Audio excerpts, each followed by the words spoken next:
Speaking of is made possible by listeners like you. Thank you for supporting Milwaukee PBS. I usually work in the basement of our TOSA tri-level, kind of a mid-century vibe. I'm going to go up 3 flights of very short steps to see what my kids are doing in the middle of their homeschool day before some of the classes that take them downtown. Hey, Kate. Hey. Where are the kids? Upstairs in the classroom. All right, here we go. Another flight of steps. Check in and see what they're up to. Hola, niños. Hola. What are you up to? We're reading What are you reading? Harry Potter, Which one? the 6 Half-Blood Prince. How do you like it? I love it. Nita, what are you up to? I'm reading What are you reading? Dogman In Spanish or in English? in Spanish. What's it called? It's called Hombre Perro. That's the typical sound of homeschooling and working from home, only most days I'm in the basement.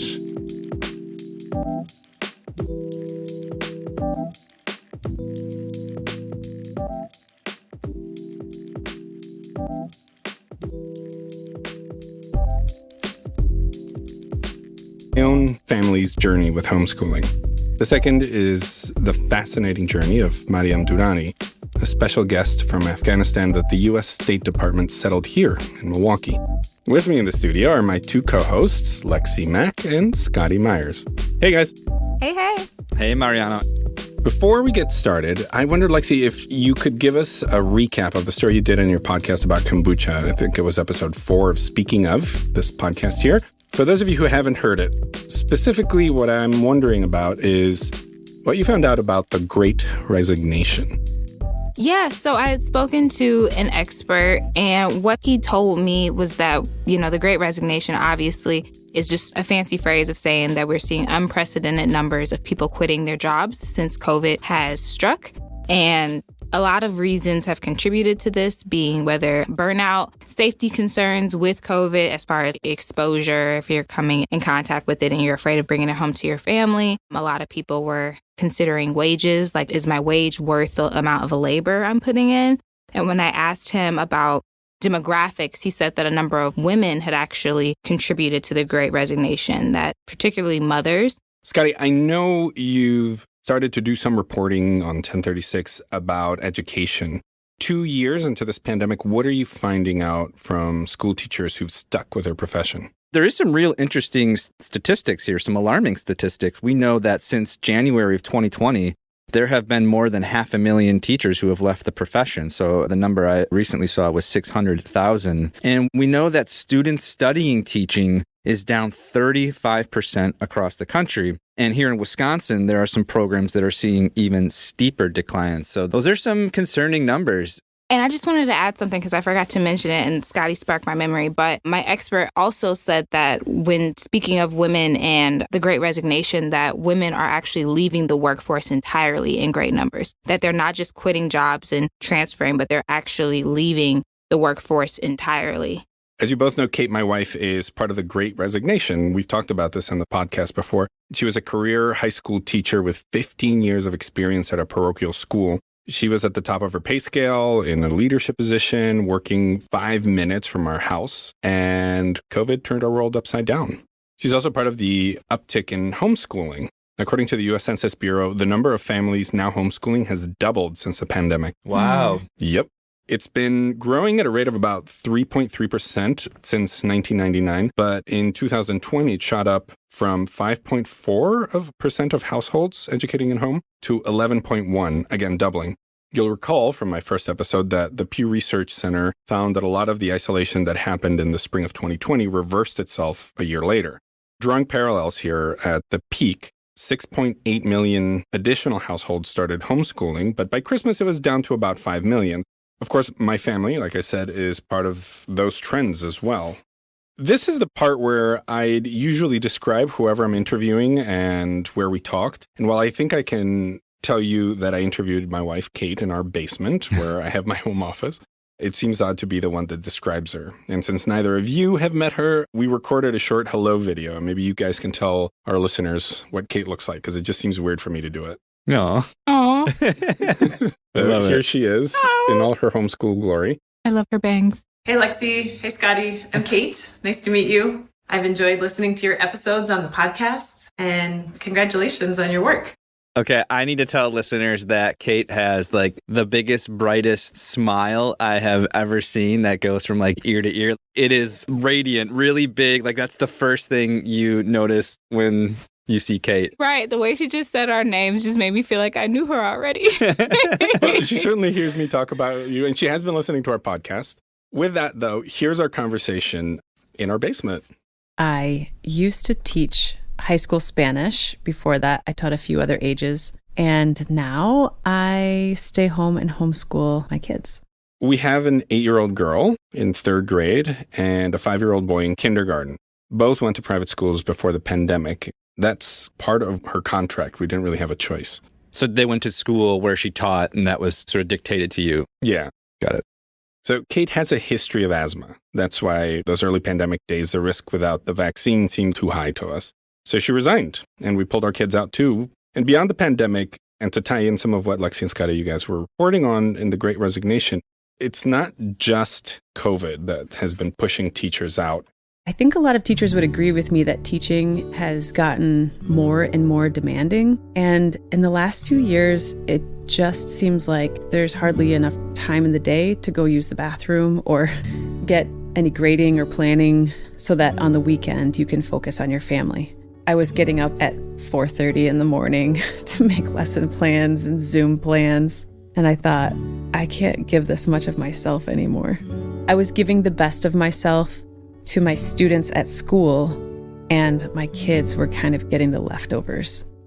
That's powerful, man. Yeah. We both felt that way. It was a lot to go through and just talk through like, oh, what are we actually giving our kids versus our employers? Mm-hmm. And I think a lot of people went through that whole Absolutely. thing. I tried to extend learning beyond a school day. You know, we might work on reading and writing and math during certain times during the day, but our whole lives are dedicated to learning and going places and exploring new things, asking questions about current events and art, music. So really, I think that being a mom and a homeschool mom, they bleed together a lot. Although I think sometimes the mom needs a little bit of a break. Just like a little bit of alone time. So shout out to Kate, because it certainly is hard on her at times. And when it's a bit much, she goes on walks alone or to hang out with other homeschool moms or goes shopping or to a salon, whatever, you know, so long as it's on her own. And of course, Kate's an adult, so she can express what she needs. But kids aren't as articulate about broader needs. They'll tell you that they're hungry or that they need to pee a million times, but ask them why they're crabby and sad or not motivated, and they struggle with it, which makes us as parents worried about their social life and their personal development, especially for our 5-year-old who is in kindergarten this year, but before was 2 years into preschool. He doesn't always feel like he's a part of a group. It takes him a while to warm up to people. He'll talk to anyone, but he doesn't really feel bonded to them. Now both our kids are in group settings at least 3 times, maybe 4 times per week. And we're watching it closely. On the upside, our kindergartner is doing 3rd grade math and reading as well. And our daughter understands literary narrative better than I did as an undergrad. So, you know. Hey, Mariano, can I ask? Yeah. You said that you're making sure that they're getting these like group type settings at least, 3-4 times a week. Like, what does that look like for you guys? Well, there's a bunch of different groups. So, for example, we have one of the Hispanic academies on the south side has folkloric Mexican dance lessons. Awesome. Capoeira. I think that's tomorrow night. And then they have capoeira, which is Brazilian self-defense /dance, which is really cool. So they do that. They also have this place up in Saukville called River Edge. And they do like nature walks, and they teach them about, like, they just did maple syrup. Awesome. So they tap the trees and boil the thing. Very cool. And, like, it's really cool stuff like that. Yeah, we spend a lot of time and energy, mostly Kate, finding out where other homeschool kids are attending. And I didn't think I was going to talk about this, but the homeschool movement really started kind of as a response to prayer not being part of school anymore and desegregation. And so a lot of the people that originally really got into homeschooling were very conservative, white Christians. Today, it's kind of a little bit more of a mixed bag, but that's still the majority. And for us, there's some values that we share with that crowd. There's some values that we don't share with that crowd. And so finding folks that were kind of where we were, that's been fun moving to a new city. That just reminded me of a doctoral candidate at University of Wisconsin-Milwaukee who actually, I think part of her homeschooling journey has been eye-opening for me because she studies like African-American studies, but she was very frustrated with how her son was being treated and taught in public schools. And so that is what caused her to pull her son out. She's getting her doctorate in education, I believe. But her and some other, I don't know if they're her friends or just like other parents that were dealing with the same struggles, they started kind of the pods.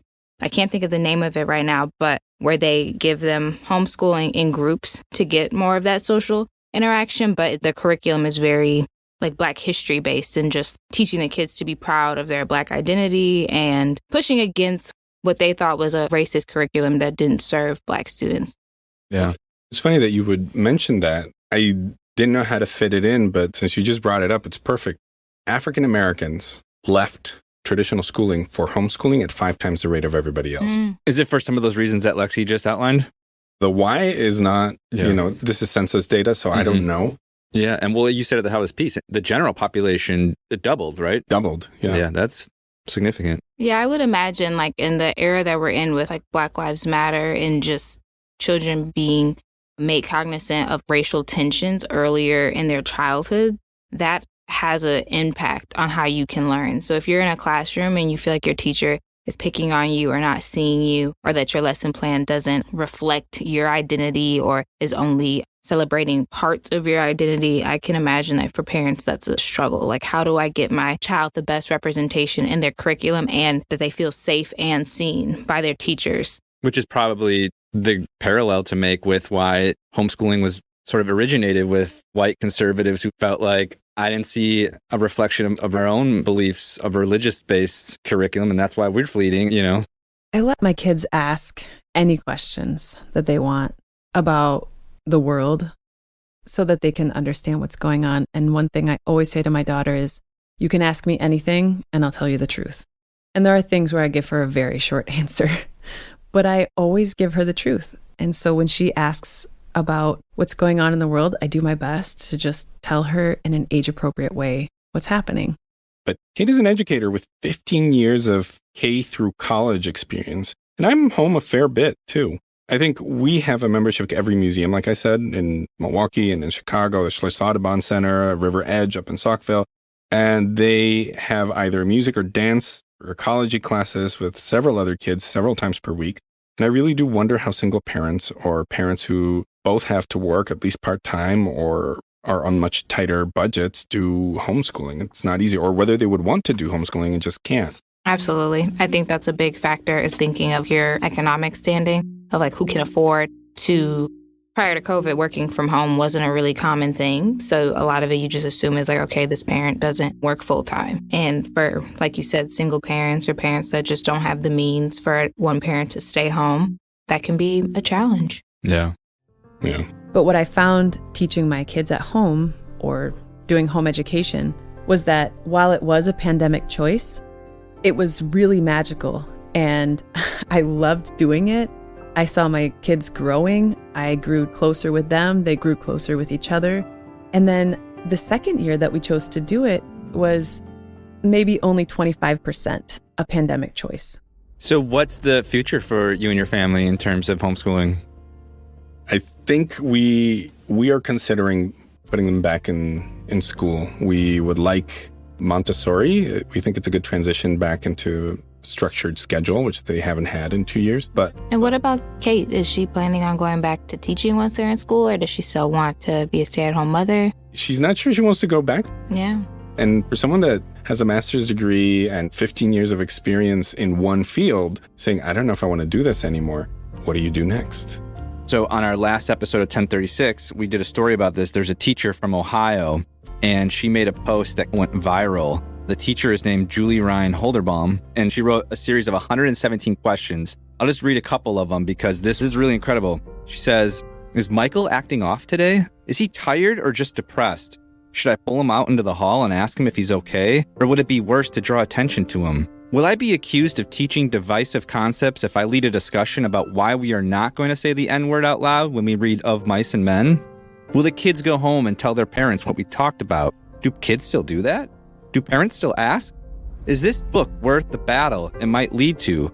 Or should I just teach Fahrenheit 451 instead? Wouldn't that be ironic? I mean, it's really revealing. Yep. I would say this is personal. I don't think teachers are nearly appreciated enough. Preach. Yeah. Preached on that.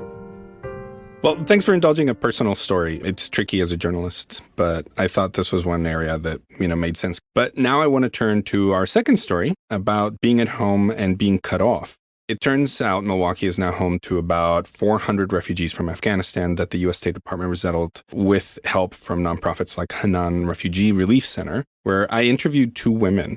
The first is Sheila Badwan, who is vice president of Hanan at the national level, but works right here in Milwaukee. She's energetic and attentive, but always seems to be running like 10 tabs on her mental browser, She's helping dozens of families meet their needs like filling out a job application or learning English, paying bills, getting medical help. I really don't know how she and an all-volunteer team do all the stuff that they do. I've known Sheila for a little bit over the years. Well, I met her because of you. We cannot sing her praises enough. These families are actually coming off the bases in a big amount. We've helped close to 250 people so far from Afghanistan, and they came pretty quickly.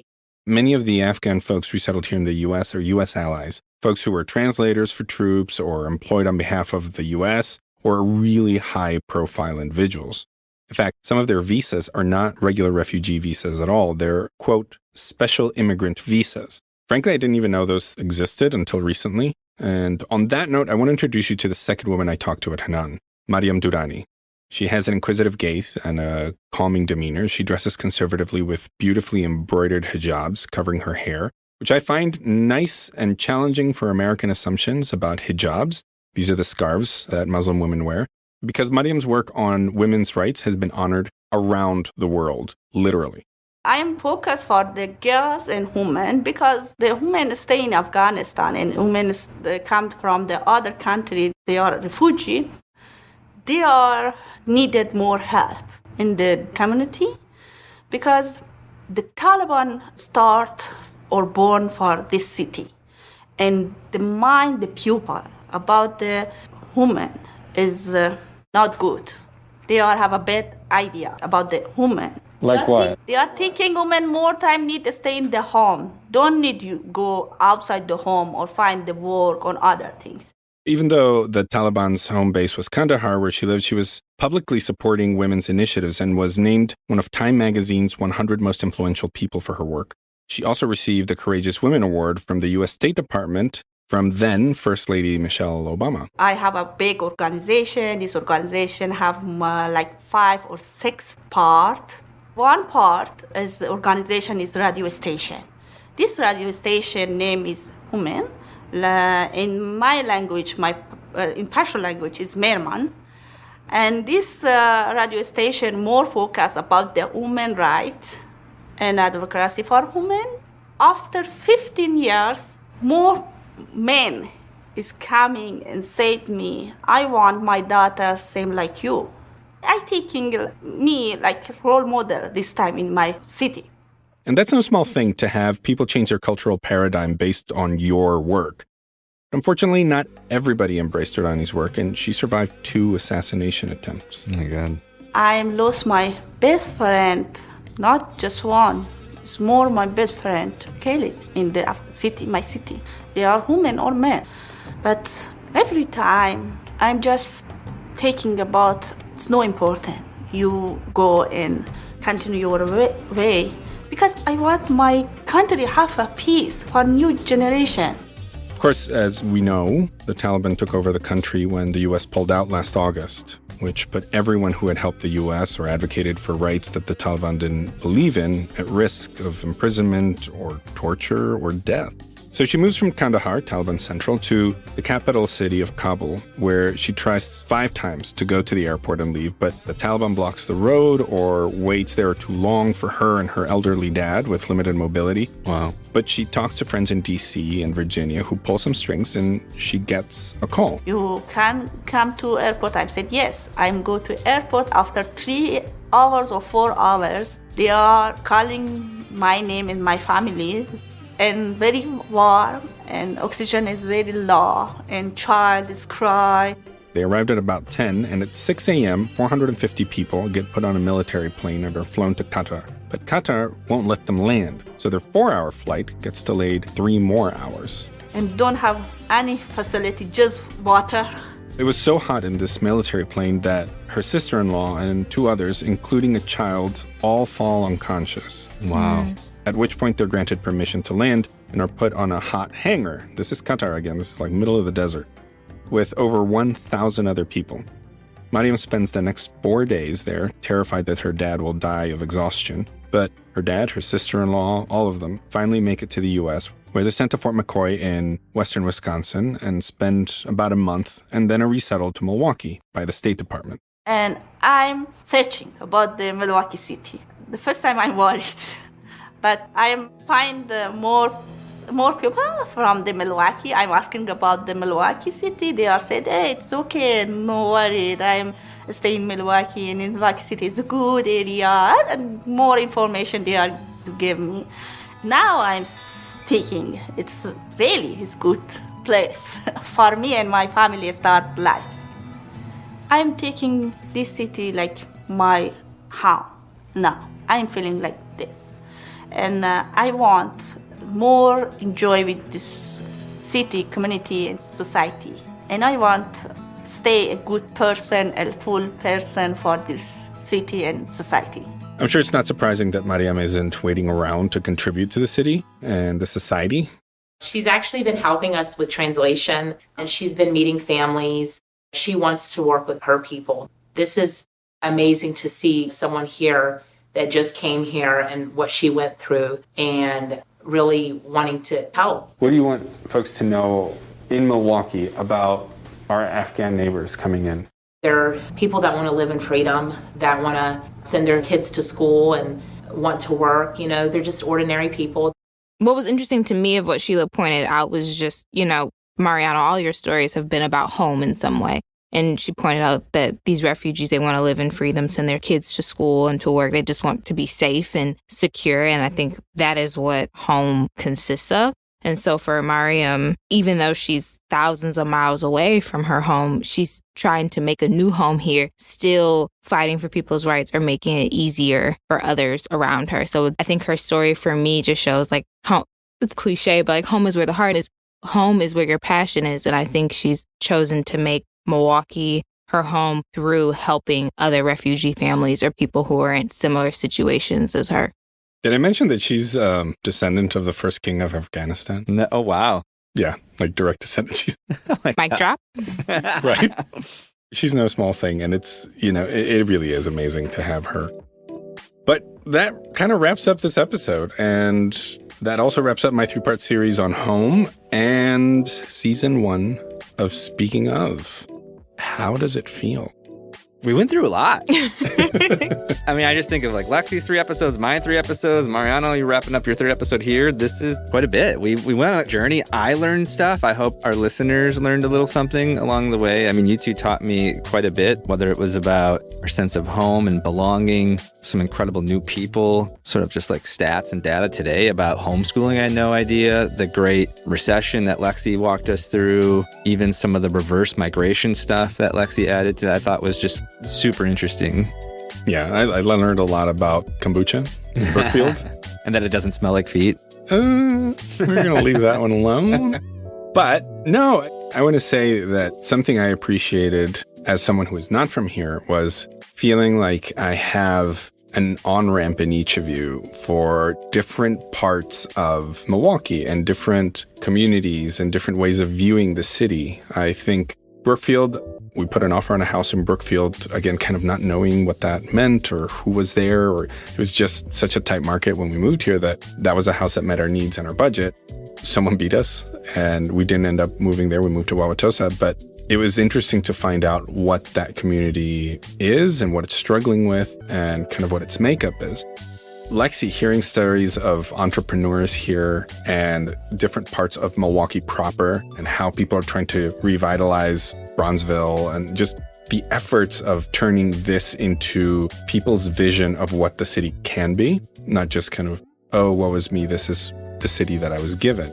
I think that, which is a common thread, I think, in one way or another of all of our podcasts, that has been, Lexi, something I've really appreciated is just the resilience of Black Milwaukeeans and Black entrepreneurs here. It's just, I feel like I know the city a lot better after, 9 episodes? That's great. And I feel like it's somewhere that I can start to call home. Well, that's good. That's what we want. Yes, we made progress. And I think for me, something that I really appreciate about our conversations every week is that we all bring different sectors of the city. Like you said, Mariano, like we've touched on very different people and very different neighborhoods and just areas. And with you all's episodes, sometimes it's easy to get real quiet because you're just listening.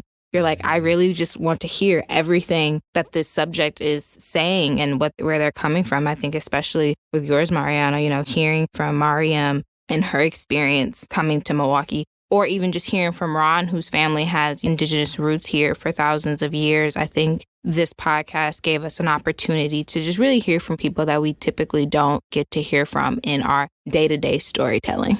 And it was just nice to kind of open up and be personal a little bit. I think, Lexi, we all know the fact that you're pregnant and you just bought a house. Mariano, we know we met your wife and we sort of met my hometown. So it was just interesting that our own personal experiences with our stories, I think, helped bring some insight.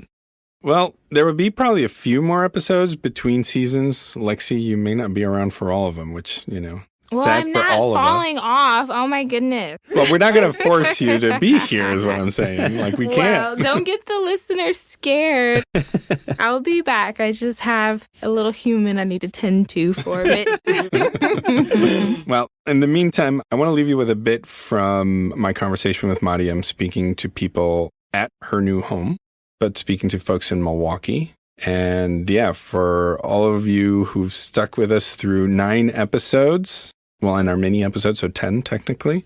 Thank you very much. My name is Mariano Avila. You're listening to Speaking Of. And with me are co-hosts. I'm Scotty Lee Myers. I'm Alexandria Mack. So here's Maryam. Thank you very much for listening. Please feel the Afghan refugees feeling because they have a hard time now. They are losing everything. They don't have anything about the past. And I think that these people just want peace.